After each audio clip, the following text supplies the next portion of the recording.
My wife of 30 years left home for 2 weeks because of a TikTok video. Later, when I stopped looking for her, she posted a picture visible only to me. It was an intimate photo of her and a man holding hands. She told me to apologize and she would forgive me, otherwise she'd divorce me. I listened to our children and silently sent an "I'm sorry." She quickly replied, "Forget it, let's just forget about it this time. Come home tonight, I want braised ribs." I responded vaguely. But what she didn't know was that I had already signed the divorce papers and bought a one-way ticket for a trip around the world in a month. My wife went to her 30th year high school reunion. I didn't go with her. Putting on my reading glasses, I sat in my recliner, enjoying a moment of leisure. A TikTok notification popped up, and out of boredom I clicked on it. The video displayed two photos, one old and one new, with the caption, "A comparison photo 30 years apart. Time truly doesn't defeat beauty." My uncle remains unmarried to this day, devoted to one person for life. The comment section was flooded with netizens speculating about the poignant love story behind the caption. The author posted a picture in the pinned comment, a photo of a man and a woman. "This is the photo my uncle carries with him. This aunt must be the person he's been waiting for." Seeing the woman's familiar face, I froze, subconsciously adjusting my glasses for a closer look. It was exactly like my wife when she was young. Below, people praised their compatibility, as if they had witnessed their relationship firsthand. Amidst all the sighs, a somewhat discordant message appeared and quickly rose to the top. "Miss, would you mind a private chat? I think I'm the one your uncle has been waiting for. As it happens, I've been looking for him for a long time." Looking at the familiar profile picture and name, I slowly put down my phone and took off my reading glasses. Looking at the falling leaves outside the window, I sighed. It was my wife, Shueyu. For 30 years, we had been respectful to each other, rarely arguing. I never thought there would be a day I'd learn from someone else that she had a first love she'd been searching for.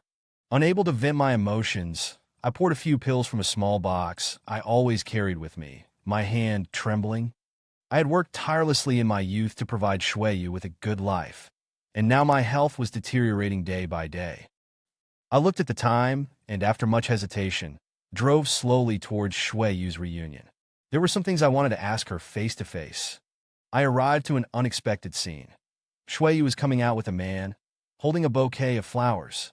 Shueyu was chatting happily with the man, smiling, her hair shimmering in the sunlight.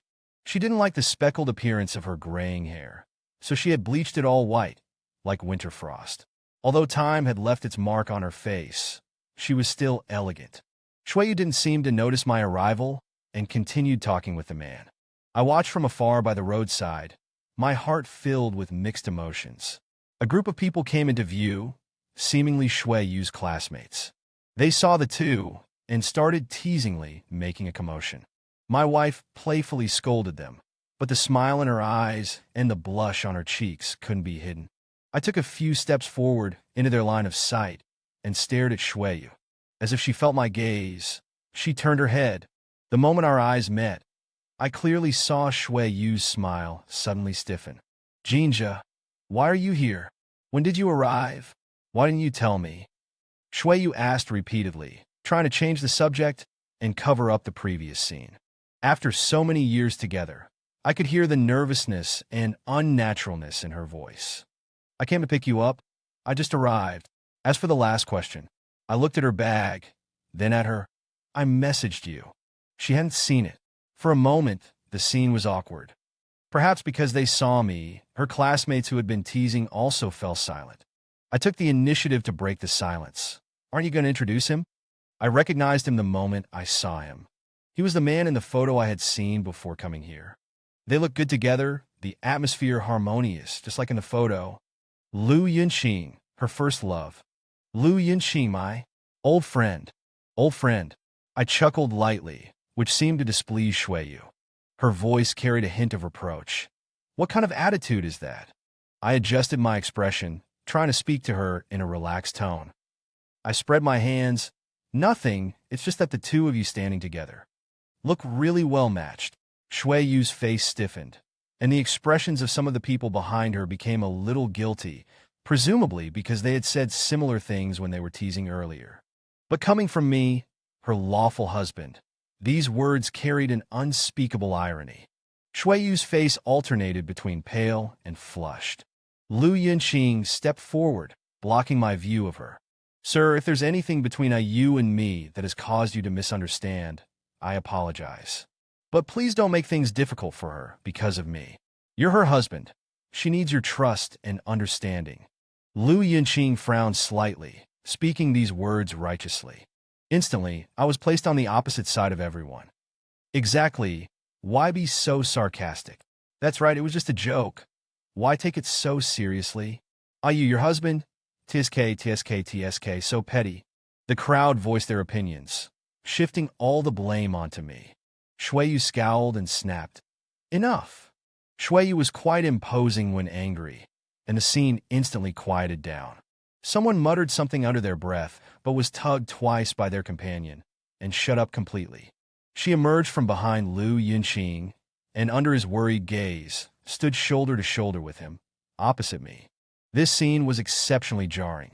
Jinja, why have you become so aggressive? It was just a joke. What you're saying is ridiculous. How old are you? And you're still so childish. Aren't you embarrassed? I took a deep breath, scanning the surrounding crowd. Some looked embarrassed, while others wore expressions of schadenfreude, clearly satisfied with the current situation. After a moment, I slowly said, a joke is based on both parties finding it amusing. We're all not young anymore. We all have children. We should all know what should be said and what shouldn't be said, right? Someone with a family, unless they had those intentions, would they accept others teasing them like this? Slap. Shui Yu stepped forward and slapped me across the face. I turned my head with the force of the blow. The surrounding air seemed to freeze, and everyone's eyes focused on us. Shui Yu's hand remained suspended in midair, and a trace of astonishment and regret appeared on her face, which had been filled with anger. Jinja, I didn't. Don't say anything. My face burned, and the pain in my heart was even clearer. I took a step back and spoke under Shui Yu's flustered gaze. Shui Yu, let's separate for a while. Glancing at Lu Yunqing, whose eyes were full of her, I gave a sarcastic laugh. Your old flame is waiting for you to make room for him. Shui Yu froze, blurting out, how did you know I? After a pause, she hurriedly explained, it's not what you think. What, isn't he the man you've been looking for 30 years? I just saw you admit it with my own eyes. I picked up my phone and waved it in front of her. Shui Yu's face paled, and she fell silent. Perhaps she simply didn't know how to explain. I stopped talking, glanced at her, and turned around, hands clasped behind my back, and left. Shui Yu's shouts came from behind, but I didn't turn back. I returned home and pulled a book from the shelf. Tucked inside was a photo, clearly a picture of Shui Yu and Lu Yunqing together. The corners of the photo were yellowed and wrinkled, but it had been laminated later. Its preciousness was evident. In comparison, the way we stored our photos was much more casual. Old or new, they were all just kept in a tea cake tin. I placed the photo on the table and took a thin piece of paper from the drawer. It was my and Shui Yu's marriage certificate, which I had always kept carefully in the storage cabinet, tucked inside a book. For fear it would get dog-eared, creased, or stained. I traced the paper in my hand, putting on my reading glasses and reading it over and over again. As I was reminiscing, there was a noise at the door. Shui Yu strode towards me, full of anger. I adjusted my glasses, didn't look up, and slowly flipped through the book with the photo inside. Why are you back? Shui Yu scowled, put down her bag and flowers, and put her hands on her hips. What, this is my home? Can't I even come back to my own home? Would I be stupid not to come home? I continued flipping through the book and glanced at her. Weren't you going to take your old friend out for a couple of days? Show him around? Stay in a hotel? Shui Yu choked, then put down her hands and squeezed in next to me. Lao Jin, we really just bumped into each other at the reunion. He'd never been before, I just happened to see him and chatted for a bit. Perhaps seeing that I still wasn't responding, she skid and slammed my book shut. Oh, stop looking! The book fell to the floor, and the photo I had tucked back inside slipped out and landed on the ground. The two figures intimately nestled together were clearly visible. Shui Yu froze, Her breath hitched, her movements stilled. Her gaze fixed on the photo, her eyes filled with a mixture of panic and guilt. After a moment, she slowly bent down, picked up the photo, and walked over to me. Shui looked down at the figures in the photo, her fingers gently stroking it, as if recalling something. If you're angry with me because of this photo, I can explain. There's no need to make a scene in front of so many people. Besides, you could have just talked to me properly. Why did you have to embarrass me in front of my classmates? I didn't know what was going through her mind to make her say these things. So you think it's all my fault?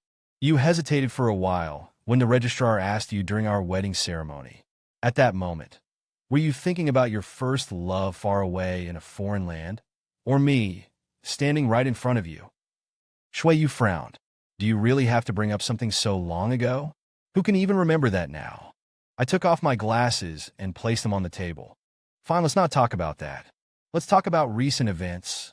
Ever since you said you were going to a class reunion, you've been absent-minded every day.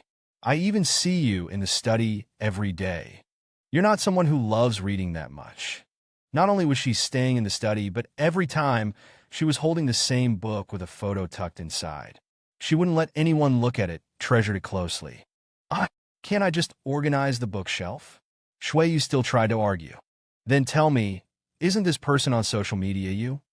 I opened the comment I had seen earlier and placed it in front of her. Shui Yu was speechless. Her lips moved, but no sound came out. You've been looking for him for 30 years. He also remained unmarried, waiting for you for 30 years.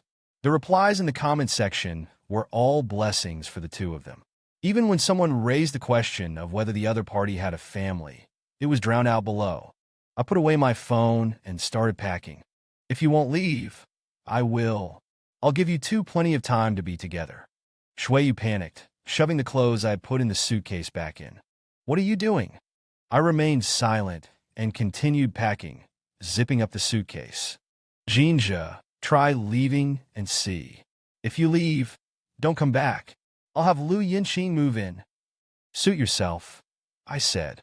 Jinja, old Jean. Hey! Shui Yu still tried to grab the handle of the suitcase to stop me from leaving.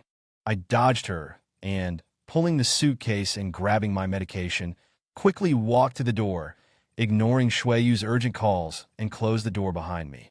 Peace and quiet. I walked leisurely, exchanging greetings with neighbors I passed along the way. I planned to stay in a hotel for a few days. Having worked hard all my life, I should enjoy what I can now. The children are grown and have their own families, so we don't need to worry about them anymore. My phone was still buzzing in my pocket. I didn't need to guess who was calling. I ignored it, letting it ring, treating it as background music. The calls came in again and again, relentlessly. By the time I put my things away and collapsed on the bed, the phone had died. The screen lit up again, showing dozens of missed calls and messages. From Shui Yu, from neighbors, and from my daughter and son-in-law. They were all advising me not to run away from home at such an old age. I refused to listen. After being so obedient for so many years, I wanted to be rebellious before I die. I read all the messages without replying and spent my time eating and drinking in the hotel suite. After staying indoors for a few days, I went downstairs for some fresh air and was intercepted by Shui Yu, who had rushed over. The moment she saw me, her eyes reddened. She clenched her fists as if to hit me, but then relaxed and pinched me. You didn't answer the phone. You didn't reply to messages. You scared me to death. I put my hands in my pockets to avoid her next attack. In just a few days, she had lost her former elegance and refinement, her hair now disheveled. Perhaps she had been in such a hurry that she even had her shoes on the wrong feet. Lu Yinqing arrived behind her, panting heavily as soon as he stopped. You forgot your phone. The atmosphere instantly dropped to freezing point. Even Shui Yu couldn't help but glare at him. Oh, I raised an eyebrow. Living together? Shui Yu glared at the person beside her, muttering, just adding to the chaos. No, it's just that Yinqing wanted to see me, and we just sat down when you sent the message. Shui Yu's explanation surprised me, but I quickly regained my composure. I turned to Lu Yinqing, who looked slightly embarrassed but still nodded at me. Tisk, I didn't expect to run into them just by taking a walk. Despite my reluctance, I brought them into the hotel lobby and found a place to sit. As soon as we sat down, Shuiyu couldn't wait to speak, starting with an accusation. Jinja, why did you just leave like that? Can't you understand me? Do you know how much trouble your temper has caused everyone? She stood up excitedly, her voice getting louder and louder, attracting the attention of almost everyone in the lobby. Lu Yunqing pulled her hand and pressed her back into her seat. Hearing this, I became unhappy. What did she mean by causing everyone trouble because of me? Thinking this, I said it out loud. Explain yourself. What do you mean by causing everyone trouble because of me? It was you who told me not to come back once I left. How is this my fault? Shuiyu's expression changed. A flicker of grievance flashed through her eyes, but quickly returned to its original look. I continued. The neighbors, my daughter and son-in-law, all came to persuade me. Did I ask them to come? Why do you insist on putting all the blame on me? A continuous stream of questions poured out of my mouth, and Shuiyu's face gradually turned ugly. The people in the hotel lobby, although they didn't look over again, were all listening intently. I had already seen several figures quietly moving closer from the corner of my eye. The conversations behind and beside me grew quieter and quieter, as if only the few of us were left in this space. Look at you, you're doing it again. Do you think I wanted to do this? If I couldn't find you, would I have needed to ask others for help? I retorted. Then why are you looking for me? I'm a grown person. I'm not going to get lost, am I? I just can't communicate with you. Can't you understand me? Why are you always throwing a tantrum and making me look bad? I responded with a nonchalant, yes, I can't understand you. Lu Yunqing can. Lu Yunqing quickly shook his head and waved his hands, trying to distance himself. You misunderstood. I didn't mean anything. Please don't let me interfere with your lives. I silently recited in my heart. Yes. I'm not here to break you up. I'm here to join you. Shuiyu frowned with a sullen face. At the class reunion, in front of so many people, you wish me well with someone else, and now in front of all these people, you say Yunqing understands me. Becoming agitated, Shuiyu pointed at the people in the lobby. Those who were pointed at quietly took a few steps back, hiding behind their companions. You're deliberately embarrassing me. You know I care about face the most. Shuiyu's voice trembled slightly, and her eyes started to redden. I took a deep breath, trying to calm myself, but the anger in my heart was hard to suppress. I'm deliberately embarrassing you? You and Lu Yunqing are standing together looking all lovey-dovey. Am I supposed to smile and bless you? Lu Yunqing stood to the side, looking awkward, trying to ease the tension. Hey, you both of you calm down. This is a public place. Let's not argue. Shuiyu ignored Lu Yunqing's advice, seemingly losing control of her emotions. You always judge me by your standards. Have you ever considered my feelings? I felt a wave of helplessness. Our conversations always seemed to follow the same pattern, without a single bit of progress. I've considered your feelings, but have you considered mine? I don't want to talk so much anymore. It's always the same old lines. Let's divorce. I've had enough of these past 30-plus years. Shuiyu was furious and shocked. You actually want to divorce me? After so many years of feelings, you. Shuiyu clutched her chest, gasping for breath. Seeing this, I took out the medicine I usually took from my pocket and handed it to her. After taking it, she felt much better. Fine, you're the one who wants a divorce. Don't regret it. Don't worry. Even if you regret it, I won't. Shuiyu went back, and Lu Yunqing went with her. Not long after they returned, our daughter and son-in-law arrived with their son. I slowly blew on the toppings floating on my milk tea, took a sip, frowned, and swallowed. It was so sweet that I felt uncomfortable. My daughter looked at me worriedly, wanting to speak but hesitating. My son-in-law couldn't stand it anymore and spoke for her. Dad, why are you thinking about divorce at such an old age? I chewed on the tapioca pearls, glanced at him, and turned my profile towards them. Your mother has a new love interest. I have to make way for him. Otherwise, when they become a couple, won't I be the third wheel? My grandson looked up and innocently asked, Grandpa, what's a third wheel? It's someone who forces themselves into a happy couple's life. My grandson seemed to understand and happily raised his hands. Then I'm mom and dad's third wheel. I spat out a mouthful of water. My daughter coughed a few times and rubbed her head with a headache. Dad, don't say such things. Humph. I snorted softly and looked away from my grandson's face, turning towards the window. The thought of divorce wasn't a spur-of-the-moment decision. I had thought about it long and hard before bringing it up. My marriage with Shui was like a performance. Her heart had long flown in other directions. There's no need to persuade me. Now that I've brought it up, I won't go back on my word. Worry about your own families. Don't interfere in our matters. My daughter still wanted to say something. She exchanged glances with her son-in-law, but then gave up. Sigh, all right, since we can't persuade you, let it be. Dad, if you need any help in the future, don't hesitate to ask us, okay? I waved my hand, dismissing them. I know. Go back now. My daughter sighed, and with her husband and little grandson, they left, looking back every few steps. I stayed at the hotel alone, feeling an unprecedented sense of lightness. For over 30 years, I'd silently dedicated myself to my family and marriage, neglecting my own feelings. Now I could finally enjoy myself, do the things I wanted to do when I was young, but never had the chance. The appointed time with Shui arrived as scheduled, and the process went smoothly. Except the clerk looked dumbfounded, asking several times if I was really sure about the divorce. I was already at the Civil Affairs Bureau. If not for a divorce, was I here to get married? Shui didn't make a fuss, just looked at me with a complicated expression. I sat in the chair, quietly watching her. My name was already signed on the divorce certificate. All that was left was her signature, and this would all be over.